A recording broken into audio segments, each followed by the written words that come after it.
السلام عليكم ورحمة الله وبركاته. الحمد لله الحمد لله وكفى وسلام على عباده الذين اصطفى. أما بعد فأعوذ بالله من الشيطان الرجيم. بسم الله الرحمن الرحيم.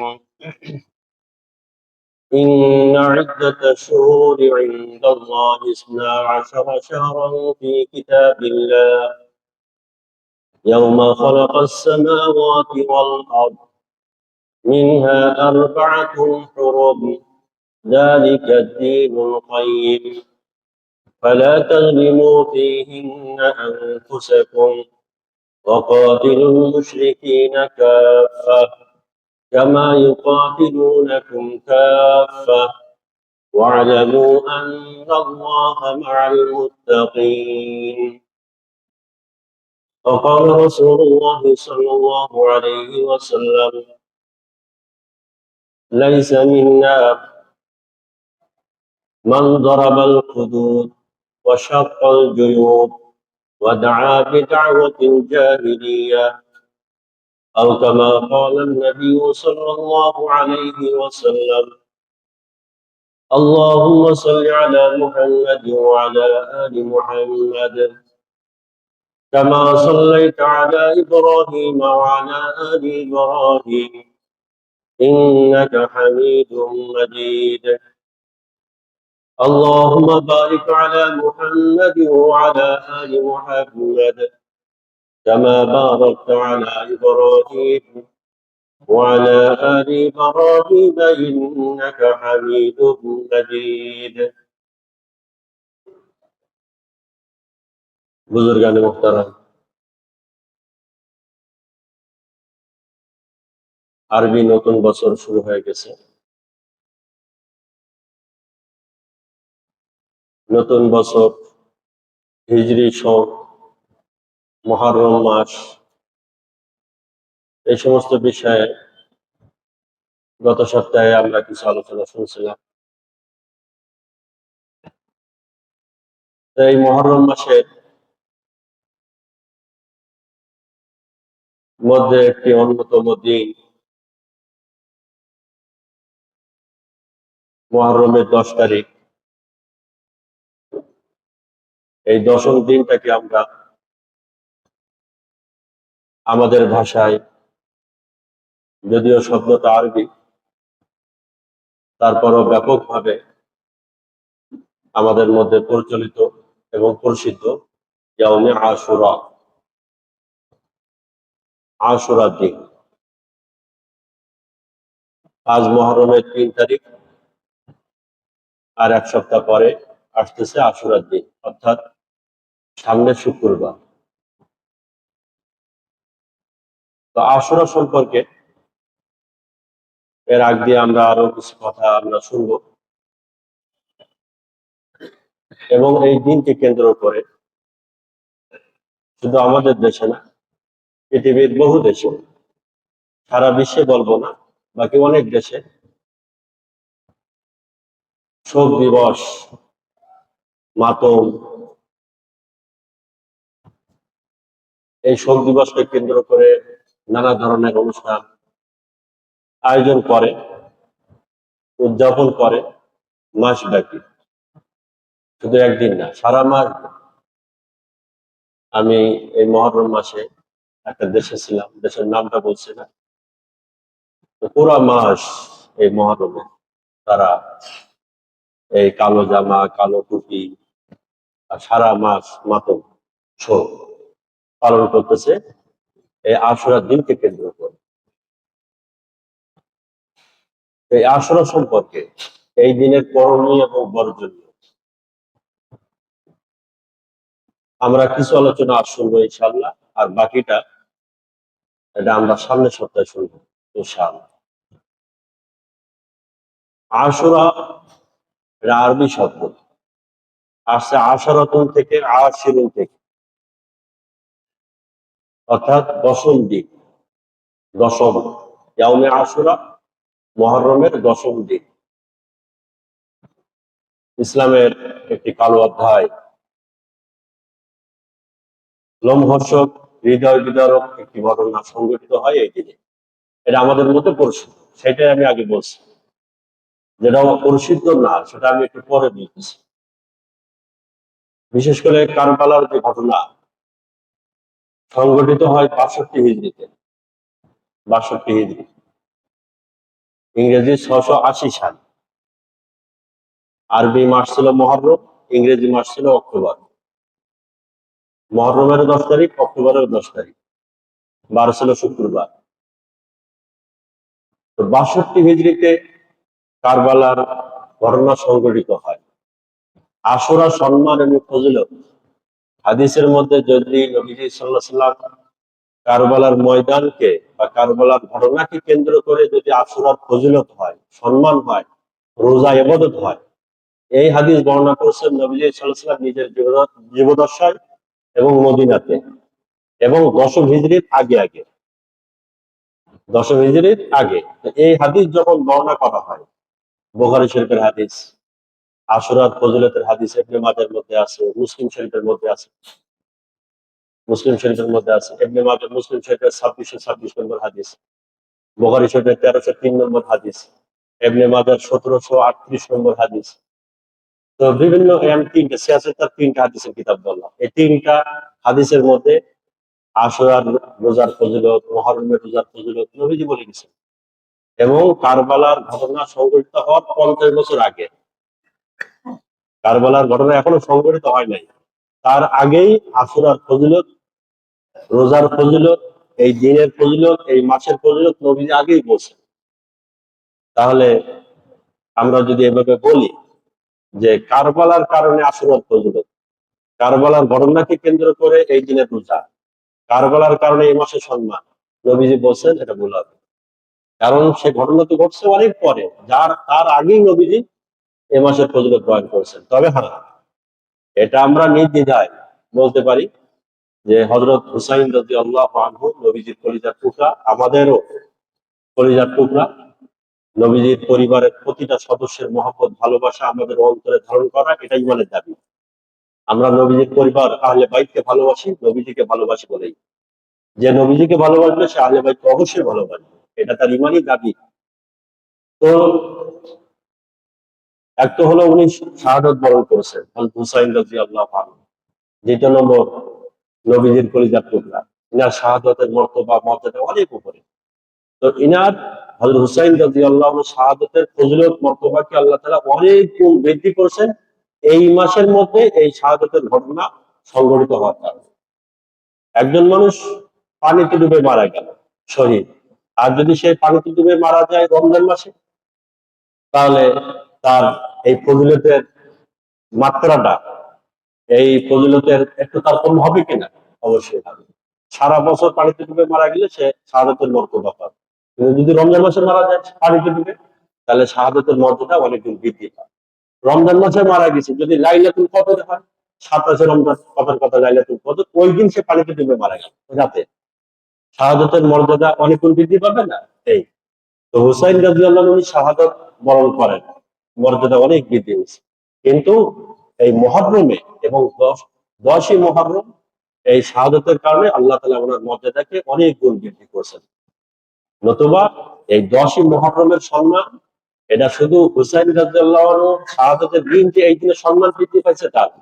এই দিনের সম্মান অনেক আগ থেকে, 10ই মহররমের সম্মান অনেক আগ থেকে। বুখারী শরীফের মধ্যে আছে 1903 নম্বর হাদিস, নবীজি সাল্লাল্লাহু আলাইহি সাল্লাম মদিনাতে যখন গেলেন, সফর করে হিজরত করেন, তো দেখছেন মদিনাবাসী ওনারা রোজা রাখে, মদিনার ইহুদিরা তারা রোজা রাখতেছে। নবীজি জিজ্ঞাসা করলেন, তোমরা রোজা রাখতেছো কেন এই দিন? 10ই মহররম তারা রোজা রাখে। নবীজি জিজ্ঞাসা করলেন, ইহুদিরা তোমরা রোজা রাখো কেন? ইহুদিরা জবাব দিল যে আমাদের নবী মুসা আলাইহিস সালাম, তিনি এই দিন, এই 10ই মহররম, আল্লাহ তাআলা উনাকে ফিরাউনের এই আযাব থেকে, মুসিবত থেকে, ফিরাউনের এই ফিতনা থেকে আল্লাহ তাআলা উনাকে হেফাজত করেছিলেন।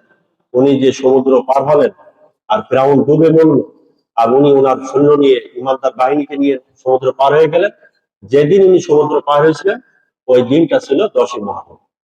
তা আমরা ওই নিয়ামতের শুকরিয়া স্বরূপ, নিয়ামতের শুকরিয়া হিসাবে যে আল্লাহ তাআলা ওনাকে এই সম্মান, এই মর্যাদা এবং এত বড় একটা নিয়ামত দান করেন, সেই শুকরিয়া হিসাবে আমরা এই দিন প্রত্যেক বছর এই দিন আমরা রোজা রাখি। এটা বুখারীর রিওয়ায়াত। তখন নবীজি সাল্লাল্লাহু আলাইহি ওয়াসাল্লাম বলেন যে মুসা আলাইহিস সালামের মহব্বতে, সেই নিয়ামত প্রাপ্তির কারণে তোমরা শুকরিয়া হিসাবে রোজা রাখতেছো। মুসা তো আমারও ভাই, নবুয়তের ভাই, তিনি নবী আমিও নবী। আল্লাহ তাআলা ওনাকে নিয়ামত দিয়েছেন, এই নিয়ামতের কারণে তোমরা যেমন রোজা রাখতেছো আমিও প্রত্যেক বছর 10ই মুহররম রোজা রাখবো, আমিও রোজা রাখবো। দেখ, তো নবীজি সাল্লাল্লাহু আলাইহি ওয়াসাল্লাম এই 10ই মুহররম তখন থেকে রোজা রাখা শুরু করলেন। এরপরে মুসলিম শরীফের মধ্যে একটা হাদিস আছে, মুসলিম শরীফের 1916 নম্বর হাদিস। নবীজি সাল্লাল্লাহু আলাইহি ওয়াসাল্লাম সাহাবাদেরকে বলছেন যে সামনের বছর যদি আল্লাহ তাআলা আমাকে হায়াত দেন, তাহলে আমি এই 10ই মুহররমের সাথে আরো একটি রোজা বাড়াবো, বৃদ্ধি করবো। শুধু 10ই মুহররম, মুহররমের 10 তারিখ আল্লাহ তাআলা যদি আমাকে হায়াত দেন, শেষের হাদিস, তাহলে আমি আরো একটি রোজা বৃদ্ধি করবো, বাড়াবো এই 10 রোজার সাথে, মানে 10ই মুহররমের সাথে। হয় 9 তারিখ, 9-10 অথবা 10-11, দুইটা রোজা রাখে। তারা একটা রাখে, আমরা দুইটা রাখি, যাতে করে তাদের রোজার আমাদের রোজার সাথে মিল না হয়। তাহলে দুনিয়ার লাইনে তো দূরের কথা, ইবাদতের দিক দিয়েও যেন তাদের সাথে আমার সামঞ্জস্য না হয়, এই জন্য আমরা একটু ভিন্নতা বা ভিন্নভাবে আমরা ইবাদত করি। নবীজি সাল্লাল্লাহু আলাইহি ওয়াসাল্লাম সাহাবায়ে এটা পছন্দ করতেন না, যে আমাদের কালচার, আমাদের লেবাস পোশাক, আমাদের চালচলন ইহুদি নাসারাদের সাথে মিলে যায়, এটা পছন্দ করতেন না। এই হাদিস এটা প্রমাণ করে না? এটাই প্রমাণ করে যে শুধু দুনিয়াবী বিষয় না, আখিরাতের বিষয়, এবাদতও, আমাদের এবাদতের জন্য অমুসলমানদের সাথে না মিলে যায়, না মিলে যায়। সূর্য ওঠার সময় নামাজ পড়া নিষেধ কেন? নামাজ পড়া তো ভালো, পৃথিবীর শ্রেষ্ঠ ইবাদত, সবচেয়ে বড় ইবাদত ইমানের পরে নামাজ, অথচ সূর্য ওঠার সময় নামাজ পড়া নিষেধ, সূর্য ঢলার সময় নামাজ পড়া নিষেধ, সূর্য ডোবার সময় নামাজ পড়া নিষেধ কেন? অমুসলমানরা এই টাইমে ইবাদত করে, তারা সূর্য পূজা করে, এই টাইমে তারা ইবাদত করে। আমাদের ইবাদত আর তাদের ইবাদতের জন্য মিল না, তাদের বিরোধিতার জন্য, যে ইবাদতের সাথে যেন না মিল, দুনিয়া তো প্রশ্নই আসে না। আর আমরা দুনিয়ার সাথে মিলাচ্ছি তাদের, তাদের লেবাস পোশাক আমাদের ভালো লাগে, তাদের চুল দাড়ি কাজ কাম সব আমাদের পছন্দ। যাই হোক, তো নবীজি সাল্লাল্লাহু আলাইহি ওয়াসাল্লাম এরপর আর হায়াত পান নাই, তার আগে দুনিয়া থেকে বিদায় নিয়েছেন। বাকি উনি এটা আশা করেছিলেন, ইচ্ছা করেছিলেন যে দুইটা রোজা রাখবেন। আমাদের দায়িত্ব হলো কয়টা রোজা রাখা? দুইটা রোজা রাখা। এই 10ই মুহররমের সাথে আরো একটি রোজা মিলান, 9-10 অথবা 10-11। উত্তম হলো 9-10, ওলামা একটা মিলছে। উত্তম হলো 9 তারিখ এবং 10 তারিখ, এবছর বৃহস্পতিবার এবং শুক্রবার রোজা রাখা, অথবা শুক্রবার শনিবার রোজা রাখা। উত্তম হলো বৃহস্পতি শুক্র, এই 2 দিন সামনে আমরা রোজা রাখবো ইনশাআল্লাহ। কি ফায়দা হবে? হাদিসের মধ্যে আছে, ইবনে মাজাহর মধ্যে আছে, 1738 নম্বর হাদিস। নবীজি সাল্লাল্লাহু আলাইহি ওয়াসাল্লাম বলেন, সিয়ামু ইয়াউমি আশুরা আহতাসিবু আলাল্লাহি আন ইউকাফিরা সানাতাল্লাতী ক্বাবলা। নবীজি সাল্লাল্লাহু আলাইহি ওয়াসাল্লাম বলেন, যে ব্যক্তি আশুরা রোজা রাখবে, আমি আশাবাদী আল্লাহ তাআলা তার পিছনের 1 বছরের গুনাহকে আল্লাহ মাফ করে দিবেন। 1 বছরের গুনাহ আল্লাহ মাফ করে দিবেন পিছনে, আশুরা রোজা যদি কেউ রাখে। তা আমরা চেষ্টা করব এই রোজাটা রাখার জন্য। আমি যেটা বলতেছিলাম যে এই দিনকে কেন্দ্র করে যে আয়োজন, যে উৎসব আমাদের দেশে হয়, বিভিন্ন দেশে হয়, তো এটা একটা ঘটনা, দুর্ঘটনা, এটা একটা মুসিবত, ইসলামের উপরে বহু বড় একটা আঘাত, মুসলমানদের উপরে, এটা সত্য কথা, ঠিক আছে। কিন্তু শুধুমাত্র ওই ঘটনার কারণে এই দিনের সম্মান, এটা ভুল ধারণা। এই দিনের সম্মান অনেক আগ থেকে চলে আসতেছে। বাকি কিছু কিছু ঘটনা প্রসিদ্ধ কিন্তু বিশুদ্ধ না, এটা সহি না, হাদিসে সহি রেওয়াতে পাওয়া যায় না। আমিও দেখছি, কিন্তু সঠিক কোনো তথ্য পাওয়া যায় না। যেমন হযরত ইউনূস আলাইহিস সালাম মাছের পেট থেকে মুক্তি পাইছিলেন মুহররমের 10 তারিখ। নূহ আলাইহিস সালাম উনি নৌকা থেকে এই তুফান থেকে বাঁচছিলেন, নৌকা যদি পাহাড়ের সাথে লেগে গেছিল 10ই মুহররম। হযরত ইউসুফ আলাইহিস সালাম জেলখানা থেকে মুক্তি পাইছিলেন 10ই মুহররম। হযরত আদম এবং হাওয়া আলাইহিস সালাম দুইজনের সাথে সাক্ষাৎ 10ই মুহররম। এই কথাগুলি প্রচলিত, প্রসিদ্ধ, কিন্তু সহিহ রিওয়ায়াতে আমার নজরে আসে নাই। বাকি ওইটা আছে বুখারী শরীফের মধ্যে, যে মুসা আলাইহিস সালামকে আল্লাহ তাআলা মুক্তি দিয়েছিলেন ফিরআউন থেকে। উনি সমুদ্র পার হয়ে চলে গেছিলেন, আল্লাহ তাআলা ওনাকে সাহায্য করেছিলেন। এই 10ই মুহররম এটা আছে, এটা সহিহ রিওয়ায়াত। তো এই দিনের সম্মান অনেক আগ থেকে চলে আসতেছে। আর ওটা তো আছেই, এই এই মাসের মধ্যে এই 10ই মুহররম কারবালার প্রান্তে, আপনার ইরাকের ফুরাত নদীর পাশে কারবালার প্রান্তরে, আপনার 62 হিজরিতে মুহররমের 10 তারিখে ইয়াজিদ বাহিনীর পক্ষ থেকে নবীজির কলিজার টুকরা হযরত হুসাইন রাদিয়াল্লাহু আনহু সহ 73 জন সাথী, ইনাদের উপরে যে একটা হৃদয় বিদারক একটা ঘটনা সংঘটিত হয়, উনি সহ ওনার সাথী সঙ্গী, বহু সাথী সঙ্গী শাহাদাত বরণ করেন এই এই মাসে 10ই মুহররম। তো আমরা এই ঘটনাটা ইনশাআল্লাহ সামনে শুনবো। তার আগে আরো একটি ঘটনা সংঘটিত হয় এই মাসে। এই মাসে আমরা এটা জানি না, এটা নিয়ে আলোচনা নেই, অথচ এটা আহলে সুন্নাত ওয়াল জামাতের আকীদা, বিশ্বাস। নিজের স্ত্রীকে, নিজের বিবিকে ভালোবাসতে হবে, অবশ্যই ভালোবাসতে হবে, কিন্তু নিজের মা থেকে বেশি না। মায়ের ভালোবাসাও লাগবে, স্ত্রীর ভালোবাসাও লাগবে। আপনি স্ত্রীর ভালোবাসা খুব দেখালেন, মাকে ভুলে গেলেন, হবে না। মাকে ভুলে গেলে হবে না। মাকে মায়ের জায়গায় রাখতে হবে, স্ত্রীকে স্ত্রীর জায়গায় রাখতে হবে। স্ত্রীকে ভালোবাসতে হবে, হাদিস কোরআনে আছে, ঠিক আছে, কিন্তু মাকে ভুলে গেলে হবে নাকি? এই মাসে আপনি হাই হুসাইন, হাই হুসাইন, হুসাইন রাদিয়াল্লাহুকে কেন্দ্র করে এত আয়োজন, এত উৎসব, এত কিছু, এত অনুষ্ঠান, শোক দিবস, কিন্তু এই এই মাসে যে আরো একটি মর্মান্তিক, চরম, লোমহর্ষক একটা ঘটনা সংঘটিত হয় এই মাসে, পয়লা মুহররম। সেটা হলো ইসলামের দ্বিতীয় আমিরুল মুমিনিন, খলিফাতুল মুসলিমিন হযরত ওমর ইবনে খাত্তাব রাদিয়াল্লাহু আনহু, উনি শাহাদাত বরণ করেন কোন মাসে? এই মুহররম মাসে 1 তারিখ। গত পরশু ওনার শাহাদাতের দিন ছিল, পয়লা মুহররম। উনি শাহাদাত বরণ করেন। ইসলামে ওনার স্থান কোথায়, ওনার মর্তবা কোথায়? নবীজি সাল্লাল্লাহু আলাইহি ওয়াসাল্লাম উনি নিজেই বলছেন, আমার পরে নবী হলে ওমর নবী হতো। আমরা ওমরকে চিনি না, ওমরকে লানত দেয় এই হতভাগার দল। আমি তাদের নাম নিচ্ছি না। আপনি হুসাইন রাদিয়াল্লাহুকে ভালোবাসতেছেন, কোনো আপত্তি নেই। হুসাইন রাদিয়াল্লাহুকে আমরাও ভালোবাসি, আমরাও ভালোবাসি। নবীজির আহলে বাইত, কলিজার টুকরা, নয়নের মণি, তিনি ভালোবাসার পাত্র, অবশ্যই, অবশ্যই, নিঃসন্দেহ।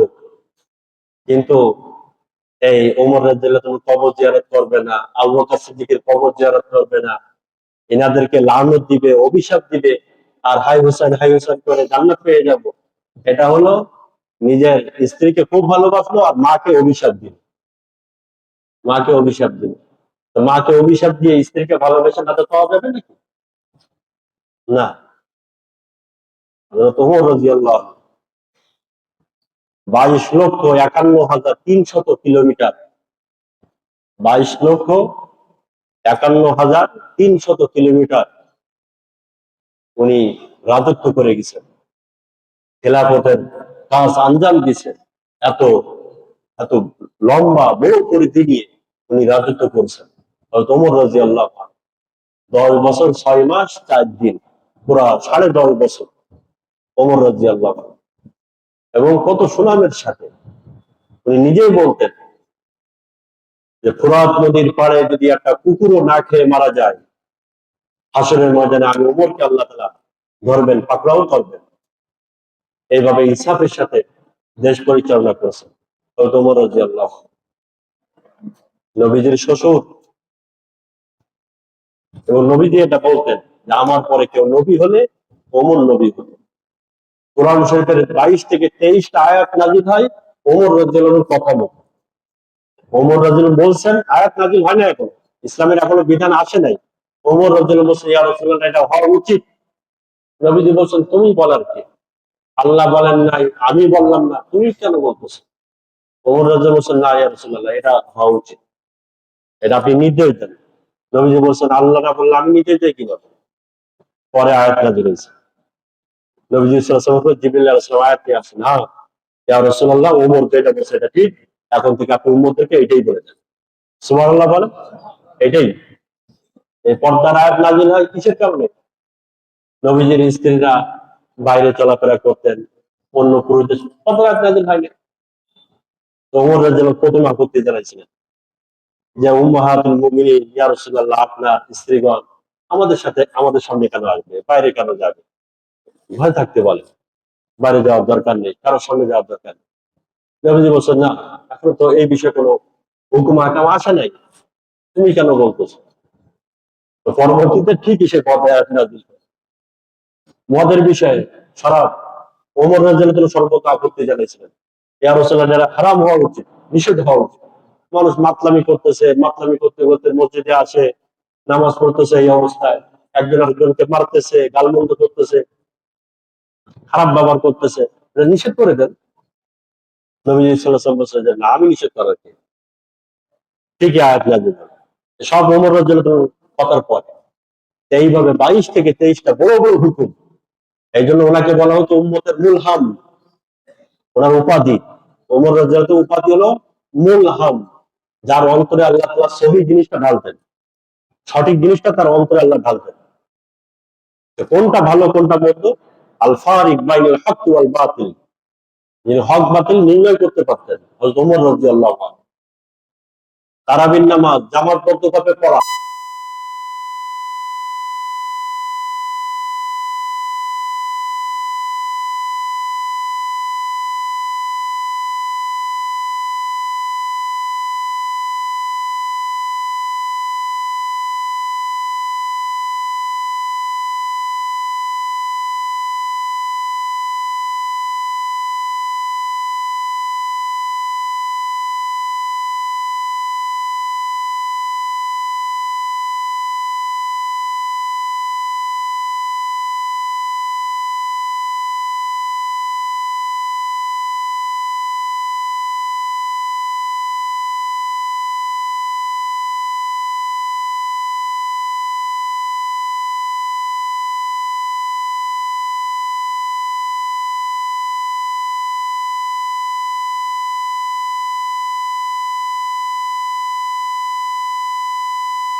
নদীর কাছে পত্র প্রেরণ করছে। সুবহানাল্লাহ। আরো এরকম অনেক ঘটনা আছে। সে ওমর রাদিয়াল্লাহু আনহু, ওনাকে জুলুম করে অন্যায় ভাবে, কত মারাত্মক জুলুম করে ওনাকে শহীদ করে দিল এই মুহররমের 1 তারিখে। উনি নামাজ পড়াচ্ছিলেন আল্লাহ 24 হিজরিতে। উনি ইন্তেকাল করেন, শাহাদাত বরণ করেন 24 হিজরি।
জেলখানায় আসামি থাকতো হতো, জেলখানায় আসামি থাকতো হতো। এটা আমার ব্যক্তিগত কথা।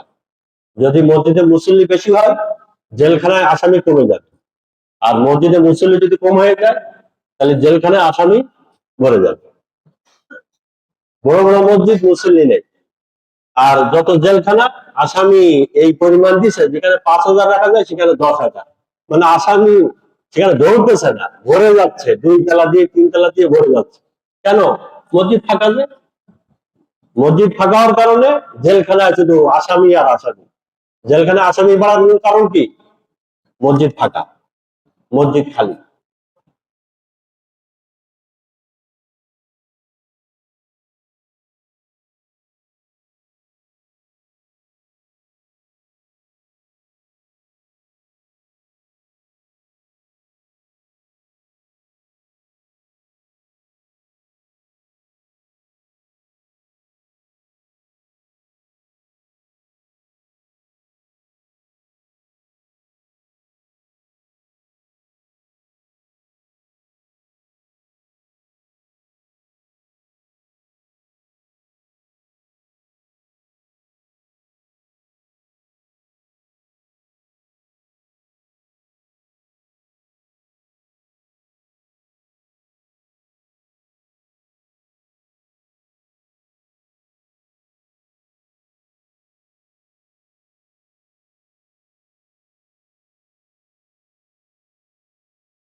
এই এলান কে করছিলেন?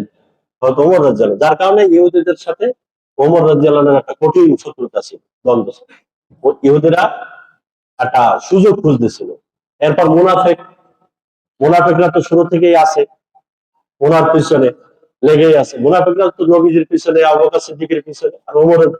তো সবাই মিলে ঠিক করেছে এই আবু লুলুকে ভাড়াকৃত একটা গোলাম, ওরা 1 মাস যাবত একটা খঞ্জর, একটা বল্লম, হাতলওয়ালা, ইতিহাসের কিতাবে যেভাবে আছে আমি সেভাবে বলতেছি।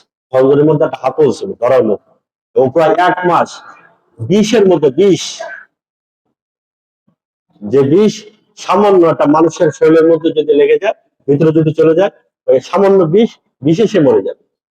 এরকম 20-এর মধ্যে পুরা একটা মাস তলোয়ার খঞ্জরকে চুবাই রাখছে, পুরা একটা মাস। এই 20-এর মধ্যে এক মাস রাখার পরে ওই খঞ্জর দিয়ে আঘাত করছে ওমর রাদিয়াল্লাহু আনহু নামাজরত অবস্থায়। কয়েকটা আঘাত করছে। সাহাবা একরাম সাথে সাথে নামাজের মধ্যে জামাতে শুরু হয়ে গেছে। কেউ নামাজে ছিলেন, কেউ নামাজ ছেড়ে দিয়েছিলেন।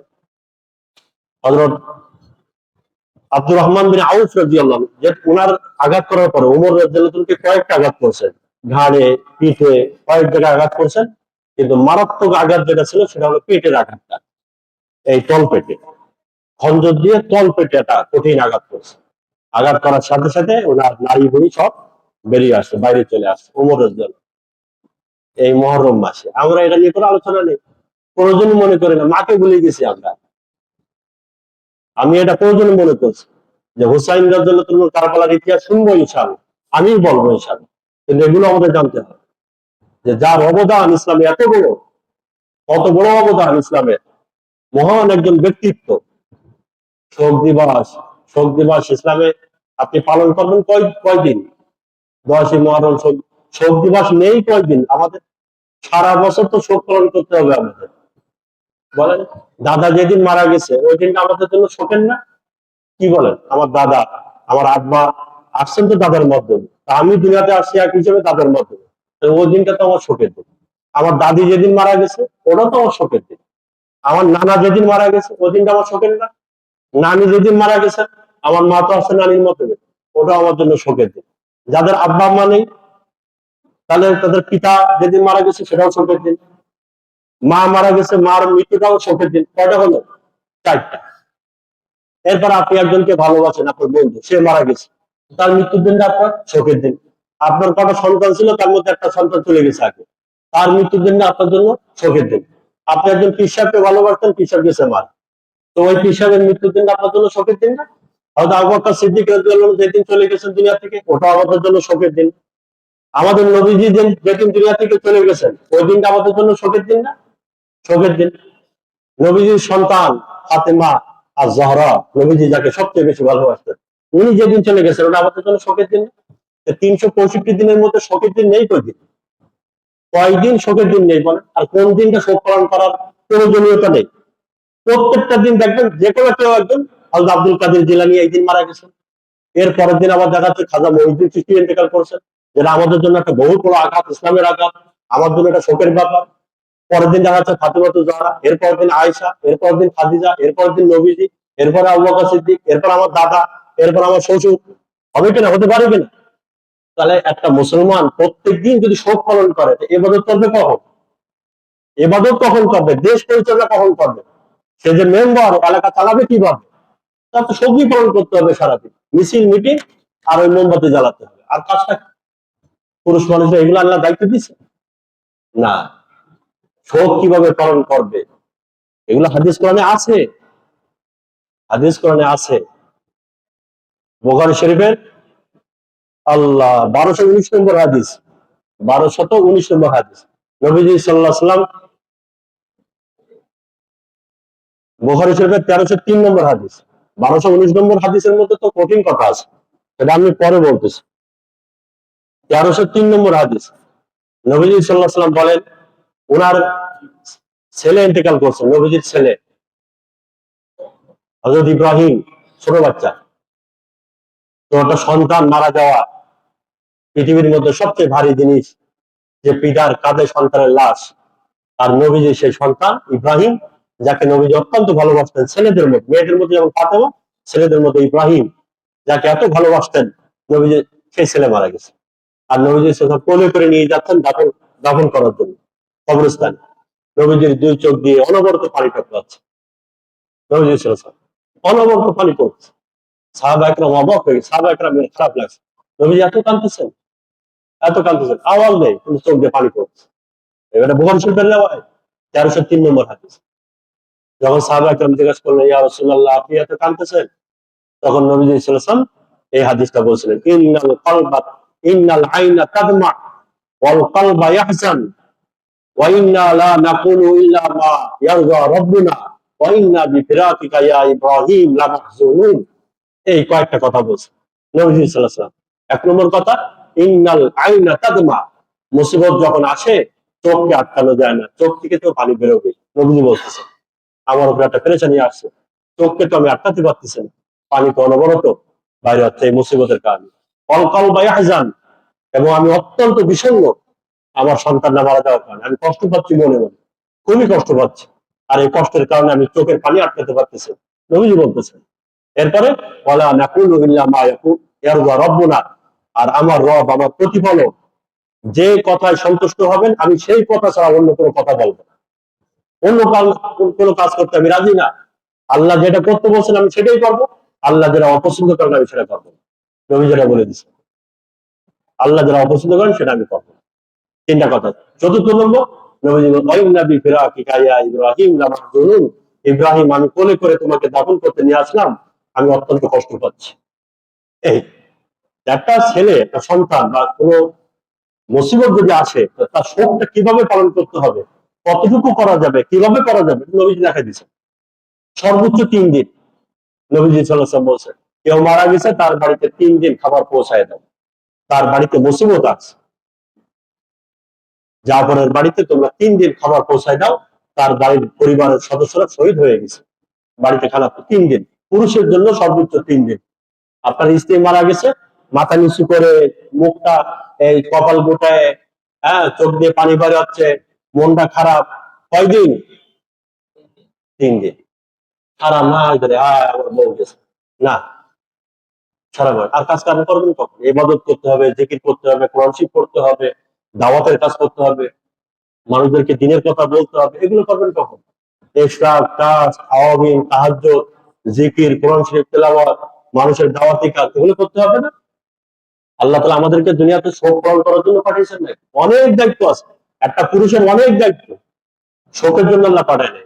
হ্যাঁ, মহিলাদের জন্য এটা সূরা বাকারার মধ্যে আছে, সূরা বাকারার 234 নম্বর আয়াত। এর মধ্যে আল্লাহ তাআলা বলছেন মহিলাদের জন্য, তারা দিল নরম, তাদের যখন স্বামী মারা যাবে, আল্লাযীনা ইউতাওয়াফাউনা মিনকুম ওয়া ইয়াযারুনা আজওয়াজা ইয়াতরাব্বাসনা বিআনফুসিহিন্না আরবাআতা আশহুরিন ওয়া আশরা। যদি কোনো মহিলার স্বামী মারা যায় তাহলে ওই মহিলা 4 মাস 10 দিন শোক পালন করবে, সর্বোচ্চ। কয় মাস? 4 মাস 10 দিন, আর না। 4 মাস 10 দিন সে শোক পালন, 4 মাস 10 দিন পার হওয়ার পরে স্বাভাবিকভাবে জীবনযাপন করে। মহিলাদের জন্য সর্বোচ্চ 4 মাস 10 দিন, আর পুরুষের জন্য 3 দিন সর্বোচ্চ। এবার আপনি স্বাভাবিকভাবে বাকি কাজকর্ম করবেন, এটা ইসলামের বিধান, নবীজি সাল্লাল্লাহু আলাইহি ওয়াসাল্লাম দেখাই দিয়েছেন। আর এটাই আমাদের জন্য আদর্শ। নবীজি সাল্লাল্লাহু আলাইহি ওয়াসাল্লাম ইন্তেকাল করছেন, ইসলামের জন্য কতগুলো মুসিবত ছিল। হযরত হুসাইন রাদিয়াল্লাহু আনহু, হযরত ওমর রাদিয়াল্লাহু আনহু, ইনাদের মারা যাওয়া থেকে, ইন্তেকাল করা থেকে, ইনাদের ওয়াফাত, ইনাদের শাহাদাত থেকে সবচেয়ে বড় মুসিবত হলো নবীজির দুনিয়া থেকে চলে যাওয়া। সাহাবায়ে কেরাম হতবাক হয়ে গেছে, হতভম্ব হয়ে গেছে, অবাক হয়ে, অনেকে বিশ্বাসই করতে পারেন নাই নবীজি চলে গেছে। একটা পেরেশান, বিষণ্ণতা, চুপচাপ হয়ে গেছেন, অনেকে একবার উন্মাদ মতো হয়ে গেছিলেন। হযরত ওমর রাদিয়াল্লাহু আনহু তলোয়ার নিয়ে ঘুরতেছিলেন, যদি কেউ এই কথা বলে মোহাম্মদ মারা গেছে আমি তাকে হত্যা করে দিব। ওমর রাদিয়াল্লাহু আনহু। কিন্তু হযরত আবু বকর সিদ্দিক রাদিয়াল্লাহু আনহু উনি পরিবেশটাকে কিভাবে ঠান্ডা করছেন, কিভাবে ঠান্ডা করেছেন। সূরা আলী ইমরানের 144 নম্বর আয়াত আপনারা দেখবেন, কত সুন্দর আয়াত। উনি সব সাহাবাকে ডাকছেন, ও হযরত আবু বকর সিদ্দিক, উনি যে নবীজির পরে নেতৃত্ব দেওয়ার মতো যোগ্যতা আল্লাহ ওনাকে দিচ্ছেন, এবং উনি যে খলিফা হবেন, এই সমস্ত জিনিস দেখে এই ঘটনাগুলো, এইটাই বড় শিক্ষা যে ওনার মধ্যে আল্লাহ সে যোগ্যতা দিচ্ছেন, মানুষকে কন্ট্রোল করা, পরিবেশকে কিভাবে শান্ত করা যায়, এই যোগ্যতা আল্লাহ ওনাকে দিয়েছিলেন।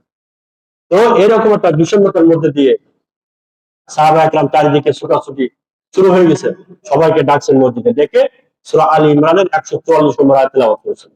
ওয়ামা মুহাম্মাদুন ইল্লা রাসূল قد خلت من قبله الرسل أفإن مت أو قتل انقلبتم على أعقابكم, যে আফাইন মাতা আও কুতিলা ইনকালাবতুম আলা আকাবিকুম ওয়ামা মুহাম্মাদুন ইল্লা রাসূল। সবাই জেনে রাখো ভালো করে, এই যে মুহাম্মদ সাল্লাল্লাহু আলাইহি ওয়াসাল্লাম, উনি যে মারা গেছেন, উনি কিন্তু অন্য কেউ না, অন্য কিছু না, উনি একজন রাসূল ছিলেন। কদ খালাত মিন ক্বাবলিহি রাসূল, এবং এই মোহাম্মদ সাল্লাল্লাহু আলাইহি ওয়াসাল্লামের আগে আরো অনেক রসুল দুনিয়াতে আসছিলেন। ইনি যেমন রসুল, আগে অনেক রসুল আসছিলেন, তারাও মারা গেছেন। ইনি রসুল, ইনিও মারা গেছেন। ইনি রসুল, অন্য ইনি তো ফেরেশতা না, ইনি তো খোদা না। মান কানা ইয়াবুদু মুহাম্মাদান ফাইন্না মুহাম্মাদান ক্বাদ মাত। হযরত আবু বকর সিদ্দিকের ঐতিহাসিক একটা খুতবা। যে ব্যক্তি, তোমাদের মধ্যে যে ব্যক্তি মুহাম্মাদের পূজা করতে, ইবাদত করতে, জেনে রাখো ভালো করে মুহাম্মদ মারা গেছে। ওয়ামান কানা ইয়াবুদুল্লাহ, আর তোমাদের মধ্যে যারা আল্লাহকে ইবাদত করতে, ফাইন্নাল্লাহ হাইয়্যুল লা ইয়ামুত, জেনে রাখো ভালো করে আল্লাহ তাআলা চিরঞ্জীব, আল্লাহ কোনো মৃত্যু নেই। তা তোমরা কার ইবাদত করো? কার ইবাদত করতেছো? যে আল্লাহর ইবাদত করতেছো সে আল্লাহ চিরঞ্জীব। আর মুহাম্মাদের যদি ইবাদত করে থাকো, নিশ্চিত জেনে রাখো মুহাম্মদ মারা গেছে। পরিবেশ শান্ত হয়ে গেল, ঠান্ডা হয়ে গেল। এ আয়াত আমরা পড়ছি, কিন্তু এর অর্থ যে এরকম তা তো জানতাম না। তিনি একজন রসুল, মারা গেছে। মারা গেছে, এটা চূড়ান্ত একটা সিদ্ধান্ত আল্লাহর পক্ষ থেকে যে সবাইকে মরতে হবে। তো আল্লাহ রসুলের পক্ষ থেকে আমাদের জন্য তো একটা দিক নির্দেশনা আছে। সূরা নিসার, 59 নম্বর আয়াত, 59 নম্বর আয়াত আল্লাহ তাআলা বলেছেন, ইয়া আইয়ুহাল্লাযীনা আমানু আতিউল্লাহ ওয়া আতিউর রাসূল ওয়া উলিল আমরি মিনকুম।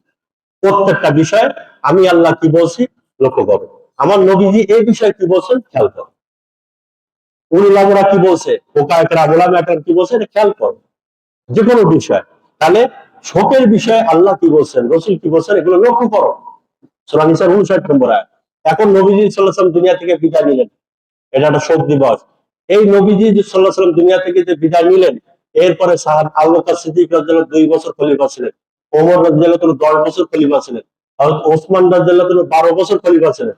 বলেন, এই যে ওসমান রাদিয়াল্লাহু 12 বছরের মধ্যে কোন বছর নবীজির ইন্তেকালের দিনটা 12 রবিউল আউয়াল শোক দিবস পালন করছেন? কোন দিন, কোন বছর?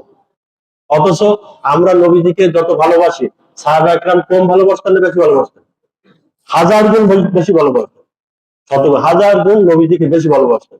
তাহলে আমরা নবীজির মহব্বতে শোক দিবস পালন করতেছি, ওনাদের তো আর বেশি শোক দিবস পালন করতে। কয়জন সাহাবা কবে নবীজির শোক দিবস পালন করেছে? নবীজি দুনিয়া থেকে চলে গেছেন, ওই দিনটা আমাদের জন্য শোক দিবস। ইসলামের দিক নির্দেশনা আছে, আল্লাহ শুধু বলে দিচ্ছেন, আল্লাহ বলে দিচ্ছেন যে প্রত্যেকটা দিবস, কোন দিবস কিভাবে পালন করতে হবে, আমি যেভাবে বলবো এইভাবে, আমরা নিজেরা বানালে হবে না।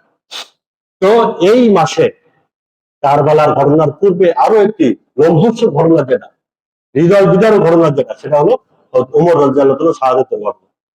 যে ওনাকে এই মসজিদের মিম্বরে মেহরাবের মধ্যে নামাজরত অবস্থায় এই আবু লুলু, সে হযরত ওমর রাদিয়াল্লাহু থেকে আঘাত করছে। সাহাবা একরাম কয়েকজন আসছেন ছুটে ওমর রাদিয়াল্লাহুকে বাঁচানোর জন্য, ধরার জন্য, সাহাবাদের উপর আঘাত করছে। 13 জনকে মারছে আবু লুলু, 13 জনকে, ওমর রাদিয়াল্লাহু সহ আরো 13 জন সাহাবাকে মারছে। তার মধ্যে 7 জন সাহাবা ওখানে শহীদ হয়ে গেছে, 7 জন, আর 6 জন হায়াতে ছিলেন। হযরত আব্দুর রহমান বিন আউফ রাদিয়াল্লাহু আনহু উনি সামনে চলে আসছেন, ওমর রাদিয়াল্লাহু পড়ে গেছেন জায়গায় বেহুশ হয়ে। হযরত আব্দুর রহমান বিন আউফ এসে বাকি নামাজটা পুরো করে দিয়েছেন, 2 রাকাত নামাজ, এই ফজরের 2 রাকাত নামাজ পুরো করে দিয়েছেন। নামাজের পরে উনি তো বেহুশ অচেতন, হযরত আব্দুল্লাহ বিন ওমর রাদিয়াল্লাহু আনহু, ওনার ছেলে আব্দুল্লাহ, নিয়ে কামরায় নিয়ে গেছেন, বাসায় নিয়ে হাকিম ডাকছেন। হাকিম চিকিৎসক ডাকার পরে হাকিম নিজের কোলের শোয়াইছেন, শোয়ে দুধ পান করেছে প্রথমে। তো দুধ পান করার পরে দুধটা এই যেখানে তলপেটে মারছিল, এখান থেকে দুধটা বেরিয়ে গেছে। তখন হাকিম একটা অনেকটা একটা সিগন্যাল মতো দিয়ে দিচ্ছিলেন যে হায়াত হয়তো আর নেই, উনি তো হয়তো আর থাকবেন না, সব বেরিয়ে যাচ্ছে, নারী বুড়ি বেরিয়ে আসতেছে। ওমর রাদিয়াল্লাহু আনহু যে পাগড়ি ছিল, ওই পাগড়ি দিয়ে পেটটা বেঁধে দিছে, ওই জায়গাটা, কত জায়গাটা পাগড়ি দিয়ে, পুরো 3 দিন এই অবস্থা। হুশ আসে হুশ চলে যায়, হুশ আসে হুশ চলে যায়। 27 জিলহজ বুধবার।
গুণামুক্ত কথা, এবং তাদের শাস্তি 4টা কঠিন, সাধারণ বিষয় নয় এটা। একটু খেয়াল করবো ভাই, একটু খেয়াল করবো।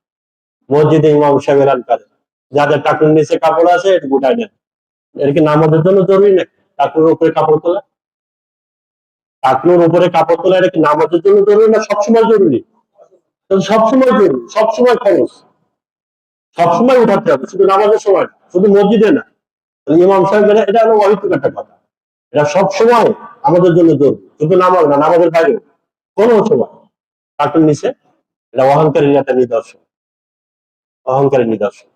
অহংকার আছে বলে মুফতি তকি উসমানী সাহেব এই হাদিসের ব্যাখ্যা এইভাবে করছে। মুফতি তকি উসমানী উনি এখন হায়াতে, উনি বলছেন যে টাকুর নিচে কেন পড়ে? অহংকার আছে তাই, অহংকার আছে ভিতরে কিছু এক কোনায় আছে কিছু হবে, এই জন্য এটা দূর করতে হবে। আল্লাহ আমাদেরকে হেফাজত করে। তো এরপরে উমর রাদিয়াল্লাহু আনহু 3 দিন পরে, 3 দিনের মাথায় পয়লা মুহররম শুক্রবার সকালে উনি অবস্থা যখন একেবারে খারাপের দিকে, তখন উনি বুঝছেন যে আজ আমার আর হবে না, সারাদিন আর কাটবে না। উনি ওনার ছেলেকে বলছিলেন যে যাও আমাদের আয়েশা সিদ্দিকা রাদিয়াল্লাহু আনহা ওনার কাছ থেকে অনুমতি নিয়ে আসো, যে আমার মৃত্যুর পরে আমার কবরটা, আমার বড্ড ইচ্ছা নবীজির পাশে আমার দাফনটা হোক। আমার এক সাথী, আমার কলিজার টুকরা, ওই 2 জনের পাশে আমি একটু থাকতে চাই। যদি আয়েশা সিদ্দিকা অনুমতি দেয়, যেহেতু তার কামরা, তিনি অনুমতি না দিলে তো হবে না। আবার আমি তার গায়রে মাহরাম, আমি তার মাহরামও না। নবীজি আয়েশার মাহরাম, আবু বকর সিদ্দিক আয়েশার মাহরাম, একজন বাপ একজন স্বামী, আমি তো কিছুই না। তো উনি যদি অনুমতি না দেয় তাহলে তো হবে না। তো হযরত আব্দুল্লাহ বিন ওমর রাদিয়াল্লাহু আনহু অনুমতি নিয়েছেন দরজার বাইরে থেকে। আয়েশা সিদ্দিকা রাদিয়াল্লাহু আনহা কেঁদে দিয়েছিলেন প্রথমে, যে আমি তো চাইছিলাম এই জায়গায় আমার দাফন পাবো, কিন্তু একটা ঘটনাকে স্মরণ করে উনি বলছেন যে না, দরকার নেই। সে ঘটনা আমি বলতেছি না, যে না আমার দাফন এখানে হওয়ার দরকার নেই, অন্য জায়গায়। ঠিক আছে, আমি অনুমতি দিলাম। এরপরেও ওমর রাদিয়াল্লাহু আনহু পুনরায় পরে আবার অনুমতি নিয়েছিলেন, যে আবার হয়তো অন্য কোনো কারণে উনি রাজি হয়েছিলেন। ওই দিন উনি শাহাদাত বরণ করেন। হযরত সোহাইব রাদিয়াল্লাহু আনহু, সোহাইব রাদিয়াল্লাহু আনহু ওনার জানাজার নামাজ পড়েন। তো আমি ঘটনা লম্বা করলাম না সবাইকে। এই মহরমে, মহরমের 1 তারিখ, এই মাসে এত গুরুত্বপূর্ণ একটা ঘটনা, ইসলামের এত বড় একজন ব্যক্তিত্ব আমিরুল মুমিনিন ওমর ইবনে খাত্তাব রাদিয়াল্লাহু আনহু নির্মম ভাবে শাহাদাত বরণ করেন। এটা আমাদের জন্য একটা বহু হৃদয় বিদারক ঘটনা, কিন্তু এটা নিয়ে কোনো আলোচনা নেই। যদি শোক পালন করতে হয় তো এটা নিয়ে তো শোক পালন করা উচিত, এই দিনটাও শোক দিবস হওয়া উচিত, এটা নিয়ে তো আলোচনা অনুষ্ঠান আয়োজন করা উচিত। কিন্তু না, ইসলাম এটা সমর্থন করে না। ইসলামের মধ্যে এগুলা কিছু নেই। ইসলাম কি বলে? যে আশুরা, মহররম কেন্দ্রিক ইসলামের মধ্যে 2টা কথা নবীজি সাল্লাল্লাহু আলাইহি ওয়াসাল্লাম বলছেন, ব্যাস, আমরা বেশি কিছু করবো না। যতটুকু বলছেন এতটুকু, বেশিও না কমও না। বেশি করাও ইসলাম সমর্থন করে না, কম করাও ইসলাম সমর্থন করে না, যেটা বলছেন এতটুকু।